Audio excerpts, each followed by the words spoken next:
திருத்தணியில் கீழே கிடந்த 1.5 லட்சம் மதிப்பிலான தங்க நகை எடுத்து வந்து காவல் நிலையத்தில் ஒப்படைத்த சிறுமிகளுக்கு குவியும் பாராட்டுக்கள்.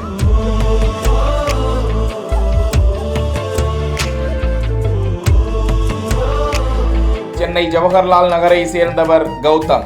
ஐடி ஊழியரான இவர் குடும்பத்தோடு காரில் திருவள்ளூர் மாவட்டம் திருத்தணி முருகன் கோவிலுக்கு வந்து சாமி தரிசனம் செய்தார். பின்னர் வீட்டிற்கு புறப்படுவதற்காக கார் பார்க்கிங் சென்ற போது தனது கையில் அணிந்திருந்த 2.5 லட்சம் ரூபாய் மதிப்பிலான தங்க காப்பு தவறவிடப்பட்டிருப்பது தெரிந்து அதிர்ச்சி அடைந்து இது குறித்து புறக்காவல் நிலையத்தில் புகார் கொடுத்திருந்தார். சற்று நேரத்தில் 2 சிறுமிகள் புறக்காவல் நிலையம் வந்து அந்த தங்க காப்பை கீழே கிடந்து எடுத்ததாக கூறி ஒப்படைத்தனர். வறுமையிலும் கூட உண்மையாகவும் நேர்மையாகவும் செயல்பட்டிருக்கும் அந்த சிறுமிகள் இந்த தேசத்தின் நாளைய தூண்கள் என அனைவரும் பாராட்டச் செய்தனர். இந்த விவகாரத்தை அறிந்த திருத்தணி முருகன் கோவில் நிர்வாகத்தினர் அந்த சிறுமிகளுக்கு சைக்கிள் ஒன்றை வாங்கி கொடுத்து பெருமைப்படுத்தினர்.